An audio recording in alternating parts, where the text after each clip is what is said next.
Selamat pagi, jemaat IPC yang dikasihi oleh Tuhan, baik yang mengikuti secara onsite ataupun mereka mengikuti secara online. Mari kita berdoa sebelum kita masuk dalam pemberitaan firman Tuhan. Bapa kami di dalam sorga, kami bersyukur Tuhan karena Engkau adalah Tuhan yang mencintai kami dan yang mengasihi kami dengan kasih yang kekal yang tidak pernah berkesudahan. Kami berterima kasih karena hari lepas hari Tuhan memelihara kami dengan segala anugerah-Mu, dengan segala kecukupan yang datang dari Yesus Kristus. Kami bersyukur Tuhan pagi hari ini kembali Tuhan memberikan kami kesempatan untuk kami boleh beribadah, untuk kami boleh hadir di gereja bersama-sama. Berkati Tuhan untuk pelayanan kami, berkati firman yang sudah kami baca dan akan kami renungkan bersama-sama. Roh Kudus memberikan kami hikmat dan pengertian rohani, supaya apa yang kami pelajari boleh kami mengerti dan kami boleh menerapkannya di dalam kehidupan setiap kami. Tolong hamba-Mu dengan segala kelemahan dan keterbatasannya, agar boleh berkata-kata sesuai dengan pimpinan Tuhan. Di dalam nama Yesus Kristus kami berdoa. Amin. Bapak Ibu yang dikasihi oleh Tuhan, tadi kita sudah membaca 2 Korintus pasal ke-11, ayat ke-16 hingga ke-33, yang hari ini saya berikan tema, bermegah di dalam kelemahan. Bapak Ibu yang dikasihi Tuhan, perikop ini adalah perikop yang sangat terkenal di dalam 2 Korintus ini. Dan perikop ini juga ada sebuah perikop yang sangat indah. Karena untuk pertama kalinya, Paulus di dalam semua surat yang pernah ia tulis, untuk pertama kalinya, Paulus menceritakan apa yang pernah dia alami. Di mana di tempat lain, Paulus tidak pernah mengungkapkan hal ini. Dia tidak pernah menceritakan segala kesulitannya kepada orang lain. Tapi di dalam bagian ini, Paulus begitu jelas mengungkapkan apa yang menjadi pergumulan, kesulitan, dan penderitaannya selama ia melayani Tuhan.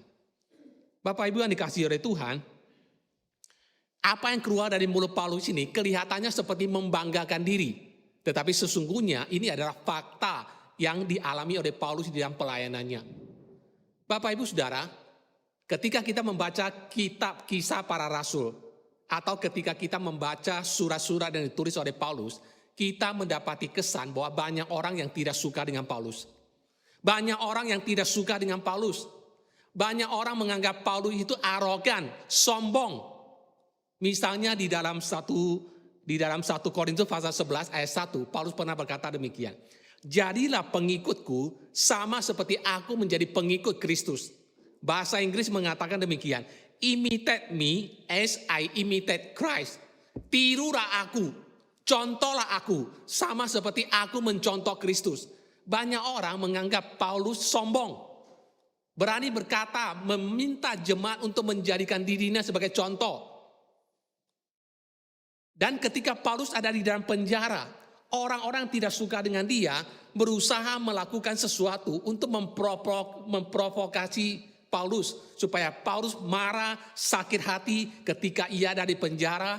Banyak orang mengobrak-abrik pelayanannya. Tapi apa menjadi sikapnya? Di dalam Filipi pasal 1 ayat ke-18 Paulus berkata demikian. Tidak mengapa, sebab bagaimanapun juga Kristus diberitakan, baik dengan maksud palsu maupun dengan jujur.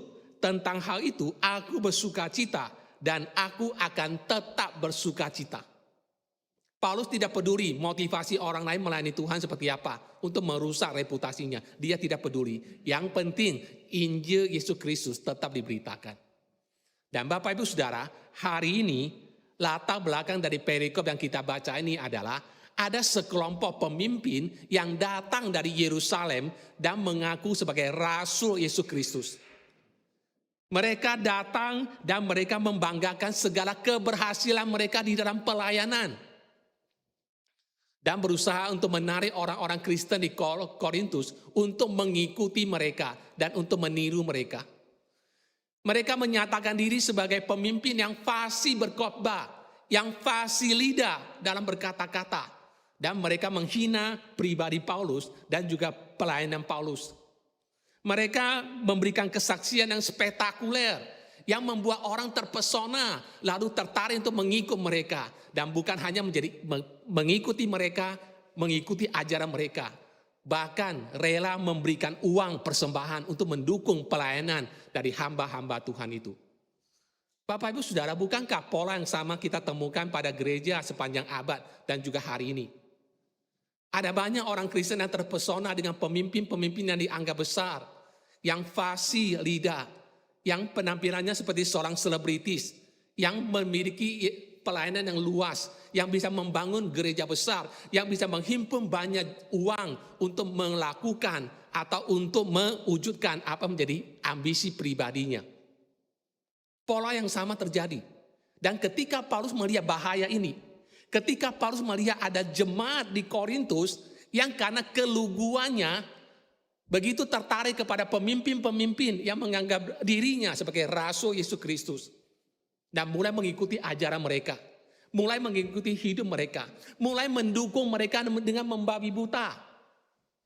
Maka Paulus berkata, dia harus melakukan sesuatu. Sebagai seorang gembala, dia harus berbuat sesuatu. Maka di dalam perikop yang kita baca ini, kita melihat Paulus menyatakan beberapa hal untuk mengingatkan jemaat Tuhan di Korintus. Apa yang Paulus katakan? Apa yang Paulus nyatakan? Yang pertama, Paulus memperkenalkan dirinya dengan kata-kata yang bernada sindiran. Itu dikatakan di dalam ayat ke-16 hingga ke-21. Saya bacakan sekali lagi untuk Bapak Ibu Saudara. Ku ulangi lagi, jangan hendaknya ada orang yang menganggap aku bodoh.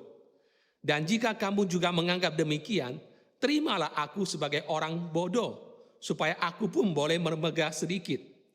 Apa yang aku katakan, aku mengatakannya bukan sebagai seorang yang berkata menurut firman Tuhan, melainkan sebagai seorang bodoh yang berkeyakinan bahwa ia boleh bermegah. Karena banyak orang yang bermegah secara duniawi, aku mau bermegah juga. Sebab kamu suka sabar terhadap orang bodoh, karena kamu begitu bijaksana. Karena kamu sabar jika orang memperhambakan kamu, jika orang menghisap kamu, jika orang menguasai kamu, jika orang berlaku angkuh terhadap kamu, jika orang menampar kamu. Dengan sangat malu aku harus mengakui bahwa dalam hal semacam itu kami terlalu lemah. Tetapi jika orang-orang lain berani membanggakan sesuatu, maka aku berkata dalam kebodohan, berani juga. Saudara, di dalam ayat-ayat ini Paulus memperkenalkan dirinya dengan kata-kata sindiran terhadap jemaat Tuhan yang ada di Korintus. Seolah-olah Paulus ingin berkata demikian. Waduh, ternyata selama ini kami ini bodoh. Selama ini kami bodoh. Kami melayani di antara kalian dengan percuma. Kami tidak mengeksploitasi kalian. Kami tidak menghisap kalian. Kami tidak memperalat kalian untuk kepentingan kami sendiri. Seharusnya kami mendapatkan imbalan uang dalam pelayanan kami. Tapi kami rela susah payah bekerja supaya kami tidak menjadi beban bagi kamu. Ternyata kami bodoh selama ini.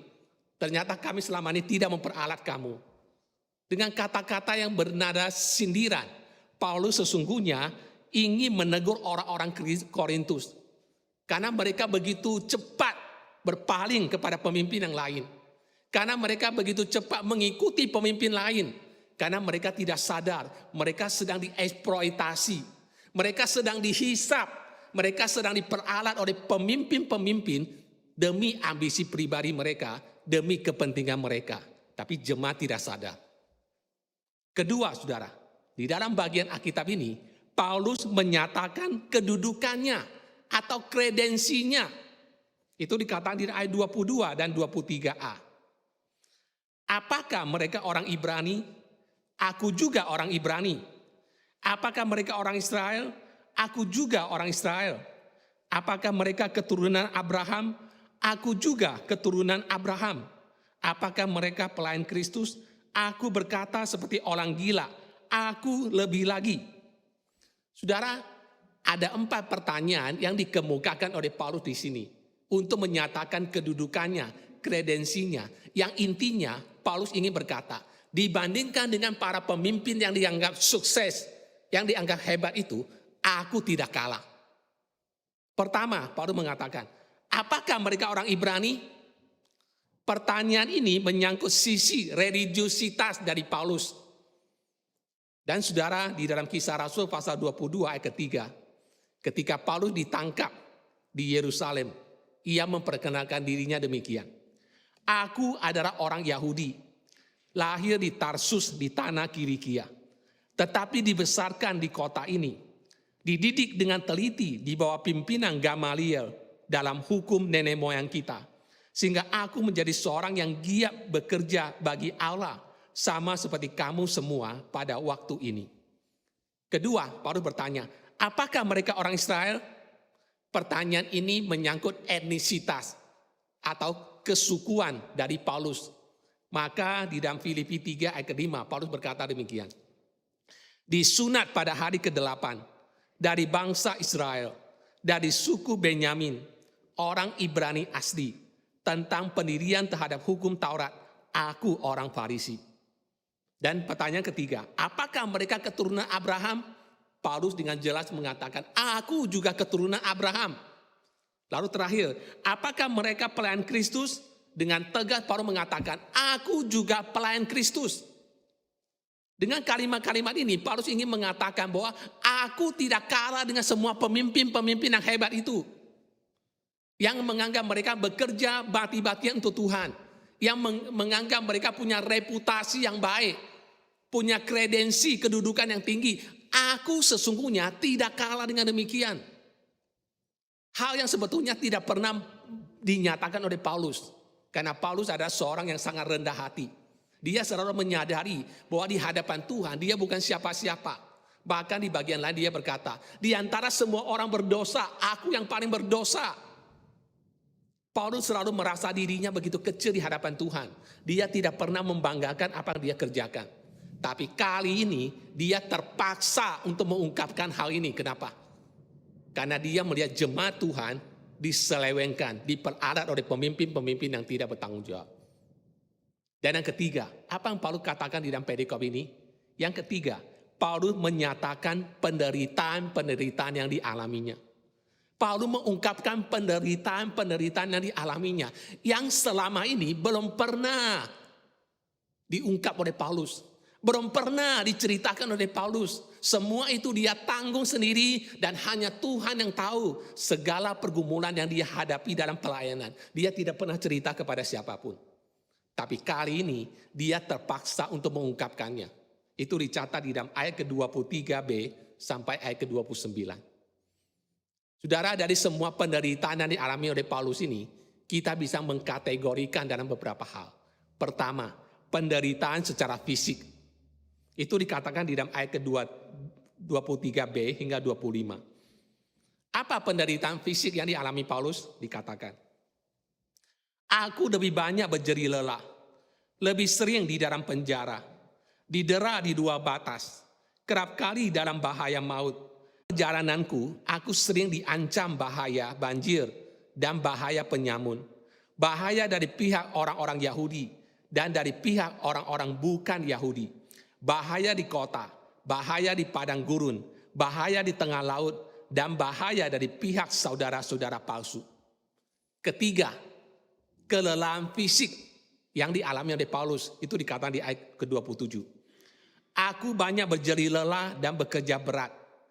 Kerap kali aku tidak tidur, aku lapar dan dahaga. Kerap kali aku berpuasa, kedinginan dan tanpa pakaian. Dan terakhir, Paulus mengungkapkan tentang kelelahan mental atau kelelahan emosinya. Itu dikatakan di dalam ayat ke-28-29. Dan dengan tidak menyebut banyak hal lain lagi, urusanku sehari-hari, yaitu untuk memelihara semua jemaat-jemaat. Jika ada orang merasa lemah, tidakkah aku turut merasa lemah? Jika ada orang tersandung, tidakkah hatiku hancur oleh duka cita? Saudara, secara implisit Paulus menyatakan di sini kelelahan mental, kelelahan emosi yang dialami oleh dirinya sebagai seorang pelayan Tuhan, sebagai seorang hamba Tuhan. Dan ini ada sebuah kondisi yang seringkali juga dialami oleh pendeta-pendeta, termasuk pendeta-pendeta saat ini. Ada waktunya di mana seorang pendeta bisa mengalami kelelahan emosi, kelelahan mental. Kenapa? Karena harus melayani jemaat dengan segala kompleksitas masalah-masalah yang dihadapi, saudara. Seorang pendeta, seorang gembala kalau melihat jemaatnya itu setia, ke gereja, setia melayani Tuhan. Di dalam hati kita sebagai gembala ada sebuah sukacita tersendiri yang tidak bisa dibandingkan oleh apapun. Tapi ketika kita melihat jemaat yang dulunya setia, sekarang sudah tidak lagi ke gereja. Yang dulunya melayani, sekarang sudah tidak melayani. Maka dalam diri kita, seorang pendeta, walaupun tidak diungkapkan, tapi ada sebuah kesedihan yang mendalam. Ketika kita melihat jemaat masih mencintai Tuhan, kita happy. Ketika kita melihat jemaat mulai meninggalkan Tuhan, gereja, kita sebagai pendeta merasa hancur. Bahkan seringkali kita menyalahkan diri kita sendiri. Jangan-jangan karena saya gagal. Jangan-jangan karena kelemahan saya, maka jemaat meninggalkan gereja. Jemaat tidak lagi melayani. Ketika kita melihat jemaat sehat, semua dalam kondisi happy setiap minggu dengan tubuh yang sehat datang ke gereja. Dalam hati kita ada sebuah sukacita tersendiri. Tapi ketika kita melihat jemaat sakit, harus menjalani pengobatan yang panjang, maka di dalam hati kita juga ada kesedihan. Ada perasaan hancur. Seperti yang dialami oleh jemaat-jemaat yang sedang sakit. Saudara, hamba Tuhan juga seringkali mengalami kelelahan secara emosi dan kelelahan secara mental. Dan Paulus pun pernah mengalaminya. Dan dia ceritakan di dalam bagian ini. Dan yang terakhir Bapak Ibu Saudara, apa yang Paulus ungkapkan di dalam perikop ini? Yaitu Paulus bermegah atas kelemahan-kelemahannya. Itu dikatakan di dalam ayat yang ke-30 sampai ayat terakhir 33. Jika aku harus bermegah, maka aku akan bermegah atas kelemahanku. Allah, yaitu Bapa dari Yesus Tuhan kita, yang terpuji sampai selama-lamanya, tahu bahwa aku tidak berdusta. Di Damsyik, wari negeri Raja Aretas, menyuruh mengawal kota orang-orang Damsyik untuk menangkap aku. Tapi dalam sebuah keranjang, aku diturunkan dari sebuah tingkap keluar tembok kota. Dan dengan demikian, aku terluput dari tangannya. Saudara, dalam bagian ini, Paulus menegaskan bahwa apabila ia harus bermegah, apabila ia harus membanggakan diri, maka ia lebih memilih untuk bermegah dalam kelemahan-kelemahannya. Mengapa? Karena Paulus menyadari ketika ia bermegah dalam kelemahannya, maka itu akan mengalihkan semua perhatian kepada Tuhan. Ketika ia bermegah di dalam kelemahan-kelemahannya, maka semua fokus hanya akan datang, akan beralih kepada Tuhan. Paulus tidak ingin membawa orang-orang jemaat untuk berfokus kepada dirinya. Tapi motivasi pelayanan Paulus adalah bagaimana membawa orang untuk berfokus kepada Yesus Kristus. Saudara, mungkin kita bertanya, apa pentingnya sih Paulus menyinggung peristiwa ketika ia dikeluarkan dari Damaskus atau Damsyik, dari tembok dengan sebuah keranjang keluar kota. Peristiwa ini dicatat di dalam Kisah Rasul pasal ke-9 ayat ke-23 hingga ke-25. Alasan Paulus menseringkan tentang peristiwa ini, karena peristiwa ini merupakan satu-satunya contoh yang merupakan bukti bagaimana kelemahan Paulus itu dipakai oleh Tuhan. Saudara, apa yang terjadi saudara? Kisah Rasul pasal ke-9 menceritakan Paulus yang sebelum itu menjadi Saulus. Sebelum menjadi Paulus, ia ada Saulus. Dengan kuasa penuh dari mahkamah agama Yahudi di Yerusalem. Pergi ke Damsyik untuk apa? Tujuannya untuk menangkap orang Kristen, memenjarakan mereka, menyiksa mereka. Dia datang dengan kebanggaan, dia datang dengan kuasa penuh. Sebagai seorang anak buah dari Gamaliel. Sebagai seorang yang sangat militan untuk menangkap orang-orang Kristen. Namun Bapak Ibu Saudara, dalam waktu yang sangat singkat, Paulus berubah dari seorang pemuda yang bermegah atas dirinya, yang self-confident, tiba-tiba menyadari bahwa dirinya itu tidak ada apa-apanya. Dia berpikir dia akan keluar dari gerbang kota Damsyik dengan kepala yang diangkat tinggi-tinggi ke langit. Tapi ternyata ketika dia keluar dari Damsyik, dia harus dikeluarkan secara diam-diam, yaitu dikeluarkan dengan ditaruh di bawah sebuah keranjang, seperti seekor anjing atau kucing untuk dikeluarkan dari tembok, karena dia ingin ditangkap dan dia ingin dibunuh. Sebuah perubahan terjadi dalam kehidupannya, saudara. Segala kesombongannya, segala self confidence-nya tiba-tiba menjadi hilang, saudara, ketika ia berjumpa dengan Tuhan. Itulah sebabnya Paulus berkata, dia lebih suka bermegah di dalam kelemahan. Karena ketika dia melihat kelemahannya, maka dia melihat ada sebuah kesempatan di mana Tuhan bisa memakai dia justru ketika dia lemah dan tidak ada apa-apanya. Bapak Ibu Saudara, sebagai kesimpulan, apa sih yang kita pelajari dari 2 Korintus pasal ke-11 ayat ke-16 hingga ke-33 ini? Sebagai kesimpulan saya ingin menekankan beberapa hal. Yang pertama, hati-hati dalam mengikuti seorang pemimpin. Ketika kita ingin mengikuti seorang pemimpin, maka kita mesti hati-hati. Kita mesti mengingat, yaitu apa yang menjadi pesan ajaran mereka dan apa yang menjadi gaya hidup atau motivasi mereka. Itu hal yang paling penting yang harus kita perhatikan ketika kita ingin menjadi pengikut seorang pemimpin. Kita harus tahu apa yang menjadi isi ajaran mereka. Dan kita harus mencari tahu apa menjadi gaya hidup mereka atau motivasi mereka. Paulus berkata kepada Timotius, anak rohaninya, rekan sekerjanya. Paulus berkata demikian, awasilah dirimu sendiri dan awasilah ajaranmu. Awasilah dirimu sendiri dan awasilah ajaranmu. Kita dipanggil untuk jeli melihat para pemimpin yang kita ikuti, saudara. Apakah mereka memimpin kita kepada Tuhan atau sesungguhnya mereka memimpin kita kepada dirinya sendiri?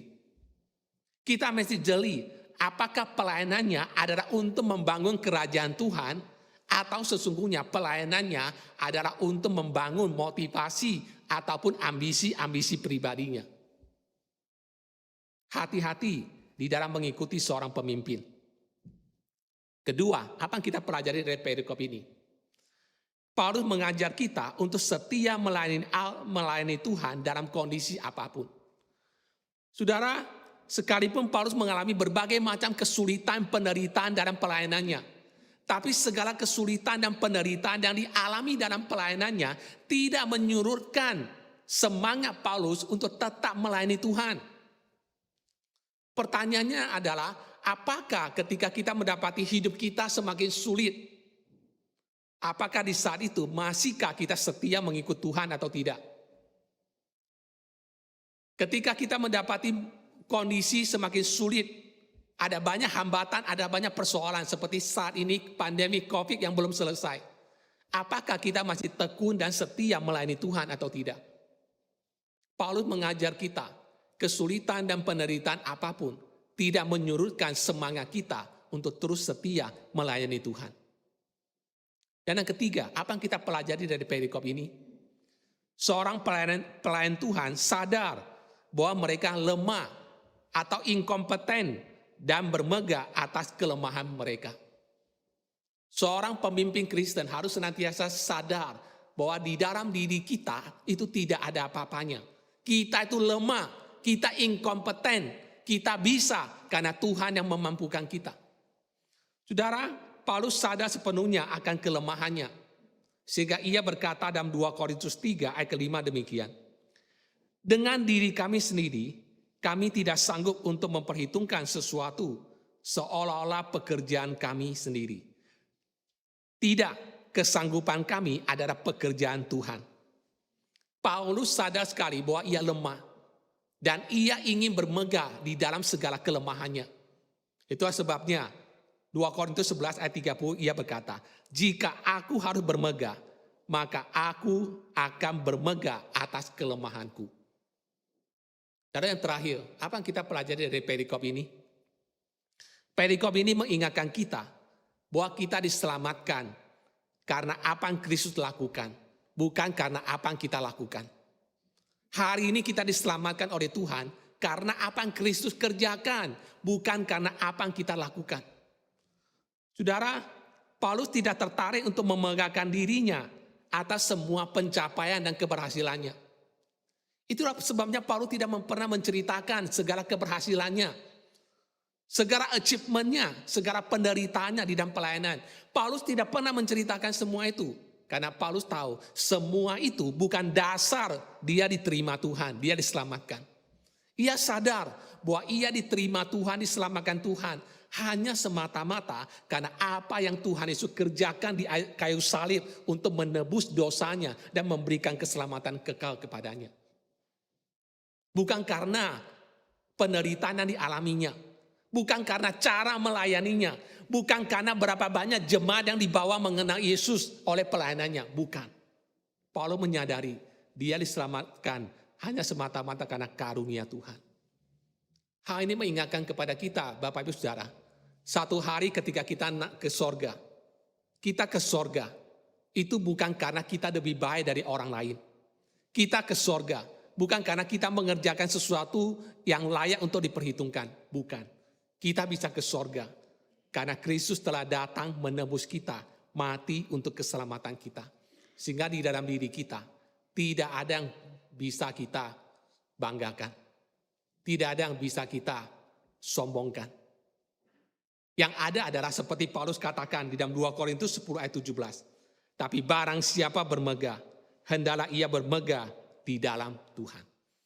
Bapak Ibu Saudara, biar perikop ini, apa yang kita pelajari pada hari ini, boleh sungguh-sungguh menolong kita. Sehingga kita boleh memiliki sebuah sikap yang benar, hati yang benar, di dalam melayani Tuhan, di dalam melakukan apa yang Tuhan percayakan kepada kita. Tuhan memberkati. Mari kita berdoa. Bapa di dalam sorga, tolong kami di dalam segala kelemahan dan cacat celah kami Tuhan. Seringkali Tuhan kami menjadi pengikut dari seorang pemimpin. Karena hal-hal yang bersifat lahiriah Tuhan. Bukan sesuatu yang menjadi prinsip Alkitabiah. Bukan menjadi sesuatu prinsip yang telah Tuhan nyatakan di dalam Alkitab untuk kami ikuti. Dan seringkali sebagai pemimpin kami juga cenderung Tuhan untuk bisa membawa orang lain untuk menjadi pengikut kami. Bukan menjadi pengikut Kristus. Bahkan seringkali tidak tertutup kemungkinan kami memiliki motivasi-motivasi yang salah di dalam kami melayani. Biarlah melalui apa yang kami pelajari dari Paulus hari ini. Ketika Paulus menyatakan pergumulan-pergumulan, segala kesulitan yang dia alami dalam pelayanannya. Yang tidak pernah dia ceritakan sebelumnya Tuhan. Sesungguhnya itu ingin menekankan satu hal. Bahwa justru di dalam segala kelemahan, di tengah-tengah segala kelemahan, Paulus melihat Tuhan bekerja dengan cara Tuhan. Melalui semua hal yang pernah ia alami dan ia terima. Kiranya semua ini boleh mengajar kami Tuhan. Untuk juga tetap setia mengikut Tuhan, sekalipun keadaan dalam hidup kami menjadi sulit. Untuk tetap setia melayani Tuhan, sekalipun kami menghadapi banyak tantangan, banyak kesulitan dan penderitaan yang ada.